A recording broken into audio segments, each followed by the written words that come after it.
तो कहानी शुरू होती है विल नामी एक लड़के को दिखाते हुए जो अपनी फ्रेंड सैम से शादी करना चाहता है और इसके लिए उसे उसके डैड से परमिशन लेनी होगी। लेकिन ये करना भी आसान नहीं है क्योंकि सैम के डैड एक आर्मी ऑफिसर होने के साथ साथ बहुत ही ज्यादा स्ट्रिक्ट भी थे। सैम उनसे कहती है परेशान नहीं हो, तुम डैड से अच्छे से बात करना, मैं जानती हूँ वो मान जाएंगे, इतने भी बुरे नहीं है। सैम के मॉम डैड के घर जाने पर सैम की मॉम तो विल का बहुत अच्छे से वेलकम करती है, लेकिन जैसे ही सैम के डैड घर आते हैं तो विल का मूड खराब हो जाता है। जाहिर सी बात है उनके उटपटांग सवालों की वजह से बातों ही बातों पे विल इन दोनों को बताता है कि वो सैम के लिए एक घर खरीदना चाह रहा है, जिसके जवाब में सैम के डैड कहते हैं नहीं, इसकी जरूरत नहीं, मैं जानता हूँ तुम हमारी बेटी को हमसे दूर करना चाहते हो, लेकिन मैं तुम्हें ऐसा करने नहीं दूंगा। इस बात ने तो विल का मूड अच्छा खासा खराब कर दिया था। वो सैम के डैड से कहता है मेरा नहीं, ये सैम का ही डिसीजन है दूसरे शहर में रहने का। इस बात में दोनों की बहस हो जाती है और विल गुस्से में उठकर अपने कमरे में चला जाता है। उसने अभी तक ना तो सैम के डैड से शादी की बात की और ना ही ये बताया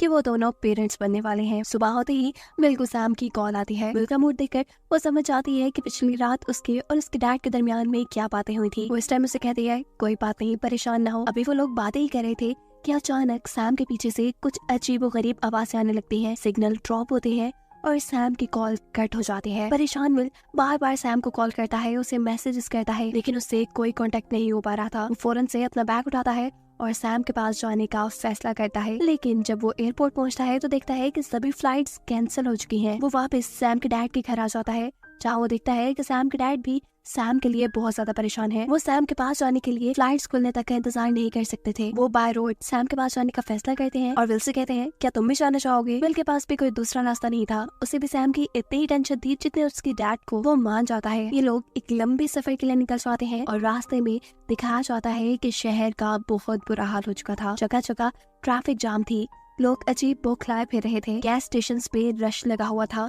लोग अपनी जरूरत की चीजें इकट्ठी करने के लिए एक दूसरे से लड़ रहे थे। अभी जिस टाइम पर विल गाड़ी में गैस फिल कर रहा था उसी टाइम पर कुछ गुंडे आकर विल को धमकाकर उससे पैसे मांगते हैं, लेकिन तभी सैम के डैड किसी हीरो की तरह गाड़ी से बाहर निकलकर इन सब को गन से डराते हुए अपने से दूर कर लेते हैं। सफर ये दोनों दोबारा कंटिन्यू करते हैं और यहाँ विल सैम के डैड से पूछता है कि आप हर टाइम ये गन अपने साथ क्यों रखते हैं। वो जवाब देते हैं देखो, अगर ये मेरे पास ना होती तो वो गुंडे अब तक हमारा सब कुछ लूट कर ले जाते। थोड़ा ही आगे जाने पर वो देखते हैं कि आर्मी ने आगे रास्ता बंद किया हुआ था। अब क्योंकि सैम के डैड खुद भी एक आर्मी ऑफिसर थे, वो यहाँ पर सभी ऑफिसर से बात करते हुए अपनी गाड़ी को आगे निकाल लेते हैं। चलते चलते अब रात हो चुकी थी, इनकी मंजिल बहुत दूर थी और मुसीबतें तो जैसे कम होने का नाम ही नहीं ले रही थी, क्योंकि अब पुलिस की गाड़ी में बैठा एक साइको इंसान इनके पीछे पड़ चुका था। ये लोग गाड़ी से निकलकर जब उसे चेक करते हैं तो वो आदमी इन्हें शूट करके मारने ही वाला था। ये दोनों अपनी जान बचाने के लिए वापस गाड़ी में बैठ जाते हैं और स्पीड से अपनी गाड़ी चलाते हुए वहाँ से आगे बढ़ते हैं, लेकिन ये आदमी भी अपनी कार से उनका पीछा करता है। जिस आदमी को डिस्ट्रैक्ट करने के लिए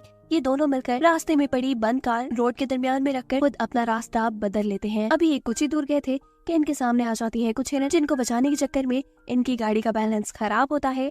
गाड़ी जाकर इनकी लगती है दरख्त से और इनका बुरा सा एक्सीडेंट हो जाता है। एक्सीडेंट की वजह से गाड़ी रुक गई थी और वो पागल इंसान दोबारा इनके पीछे आ चुका था। विल इस टाइम गाड़ी के अंदर था। वो विल के ऊपर बंदूक तान कर उसे मारने ही वाला था कि अचानक पीछे से सैम के डैड आकर उसे धक्का देकर दूर गिराते हैं। ऐसे में पागल आदमी को गुस्सा आ जाता है और इन दोनों के दरमियान में लड़ाई शुरू हो जाती है। सैम के डैड की उम्र बड़ी जरूर हो गई थी, लेकिन वो किसी जवान से भी अच्छी फाइटिंग कर सकते थे। वो उस आदमी को खूब पीटते हैं, अच्छा सबक सिखाते हैं और यहाँ मारकर फेंक देते हैं, लेकिन इस सारी लड़ाई के अंदर उनकी अपनी भी पसलियां टूट जाती हैं। खैर इस आदमी से छुटकारा पाने के बाद ये लोग पुलिस की कार के साथ अपनी कार जोड़कर अपनी कार को एक गैराज में लेकर आते हैं, जहाँ इनकी कार को ठीक करने के लिए मैकेनिक बहुत सारे पैसे मांगती है।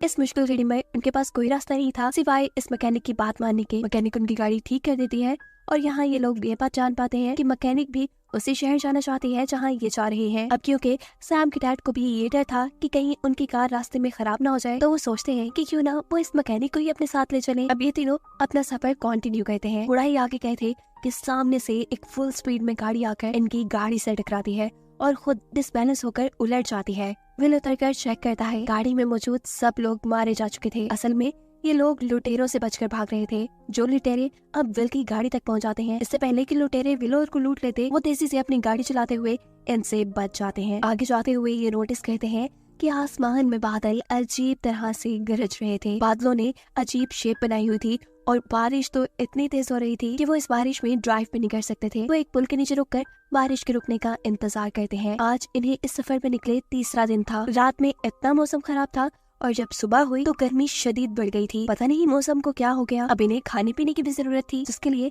ये लोग एक स्टोर पे रुक के कुछ सामान लेते हैं और आगे बढ़ जाते हैं। आगे जाने पे वो देखते हैं कि मैदानों में आग लग चुकी थी और ये शायद गर्मी की वजह से ही हो रहा था। ऐसी अजीब तबाही जैसे ये दुनिया खत्म हो रही हो। इसी आग लगे मैदान के पास उन्हें एक लड़की खड़ी दिखाई देती है जो उससे मदद मांग रही थी। विल उसकी मदद करने के लिए जैसे ही गाड़ी से बाहर निकलता है तो पता चलता है कि ये तो एक ट्रैप था जो लुटेरों ने लगाया था। लुटेरे अब उनकी गाड़ी में मौजूद सारी गैस और सारा जरूरत का सामान छीन चुके थे। बगैर फ्यूल और खाने पीने के तो ये जिंदा भी न रहते और अब इनको कुछ तो करना ही था। विल और सैम के डैड अब लुटेरों का पीछा करके उनसे लड़ने का डिसाइड करते हैं। ये तीनों प्लान बनाते हुए तेजी से उनकी कार का पीछा करते हैं, जहाँ पे वो मैकेनिक लड़की गन के जरिए लुटेरों की कार के टायर को ब्रस्ट कर देती है। टायर के एकदम से फटने की वजह से उनकी कार डिसबैलेंस होकर उलट जाती है। उस कार में मौजूद सभी लोग मारे जा चुके थे। कार में से बहुत तेजी से फ्यूल भी निकल रहा था और आसपास आग भी लगी थी। ऐसे ही चलता रहता तो कुछ ही देर में ये कार भी ब्लास्ट हो जाती। उनके पास कुछ ही वक्त था अपनी जरूरत का सामान वापस लेने का।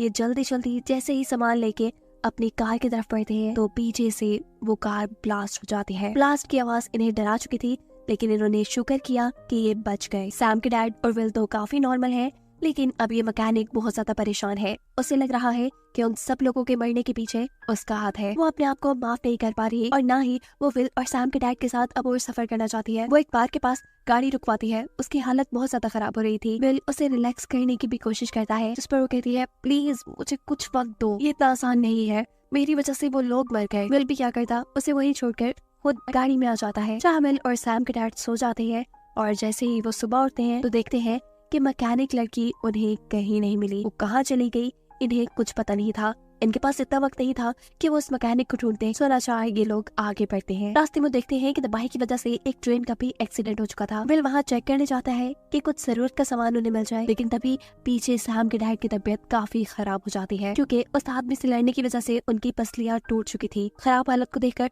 टॉम फौरन उनके पास आता है, उन्हें एक पेन किलर देता है जिससे उन्हें थोड़ा सुकून हो। लेकिन सैम के डैड अब जान चुके थे कि वो ज्यादा देर तक जिंदा नहीं रह पाएंगे। इस टाइम पर वो विल से कहते हैं मुझसे वादा करो तुम मेरी बेटी का पूरी जिंदगी ख्याल रखोगे।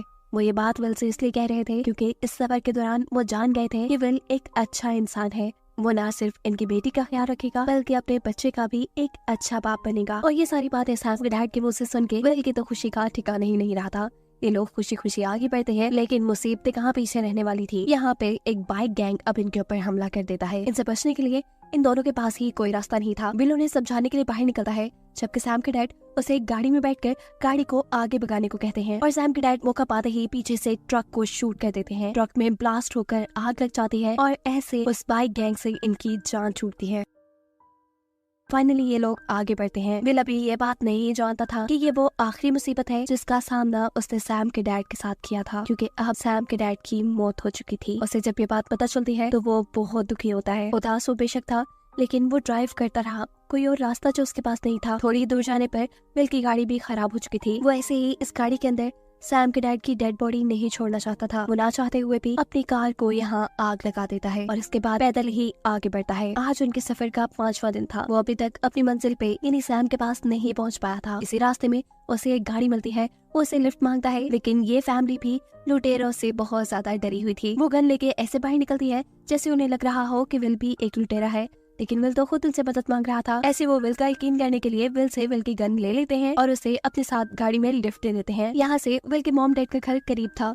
वो इस फैमिली को अपने मॉम डैड के घर ले आता है, उन्हें यहाँ रुकने की इजाजत देता है, लेकिन इस शर्त पर कि वो विल को अपनी गाड़ी दे देंगे। ये लोग भी मान जाते हैं और विल अब इस गाड़ी के जरिए सैम तक पहुँचने की कोशिश में लग जाता है। फाइनली ये अपने शहर पहुँच चुका था, जहाँ वो जाते ही देखता है कि जगह जगह राख के ढेर है। सारी गाड़ियाँ, इंसान मरे पड़े हैं। पूरा शहर तबाह हो गया था। बिल्डिंग्स टूट गई थी, लाशें मलबे के नीचे थी। दुनिया की तबाही का एक खौफनाक नजारा था। वो जैसे ही अपने अपार्टमेंट में आता है तो देखता है कि बिल्डिंग्स टूटी हुई थी। सैम अपने अपार्टमेंट के दरवाजे पे एक एड्रेस लिख के साथ ये नोट लिख के गई थी कि आओ और मुझे ढूंढो। विल फौरन ही सैम के उस लिखे हुए एड्रेस तक जाता है और उसके हाथ ही गन लेकर एक लड़का बाहर निकलता है, क्योंकि वो भी लुटेरों से डरा हुआ था। इससे पहले कि वो विल को शूट कर देता, वो विल को पहचान लेता है क्योंकि वो उसी का नेबर था। इससे पहले कि ये लोग कोई बात करते, पीछे से सैम भागती हुई आती है और विल के गले लग जाती है। कि दोनों ही एक दूसरे को जिंदा देखकर बहुत ज्यादा खुश थे। फाइनली इतनी मुसीबतें झेलने के बाद, इतनी कुर्बानियां देने के बाद विल को कुछ तो हासिल हुआ था। ये दोनों एक दूसरे को गले लगा लेते हैं और पीछे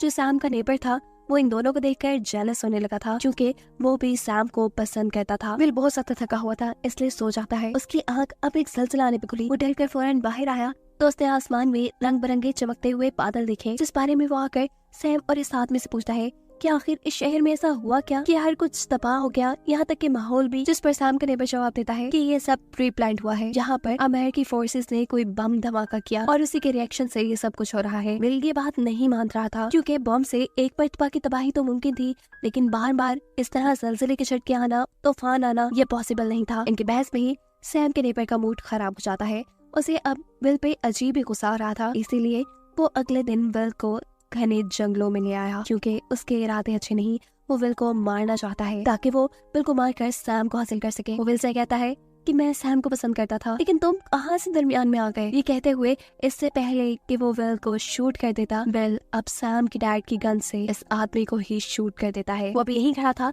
कि अचानक वो नोटिस करता है कि पीछे से बहुत बड़ा वोल्केनो फटा है, आतिशफिशा फटा है। ये आग के अलावा यहाँ बहुत तबाही लाने वाला था, इसीलिए वो सैम को जल्दी से इस तबाही से बचाने के लिए अपनी कार में बिठा लेता है। ये लोग इस तबाही से बचने के लिए अब आगे आगे भाग रहे थे और तबाही उनके पीछे पीछे थी। ये बच पाएंगे भी या नहीं कोई नहीं जानता, लेकिन अच्छी बात यह है कि ये दोनों अब साथ हैं और इसी को दिखाते हुए ये कहानी यहाँ खत्म हो जाती है।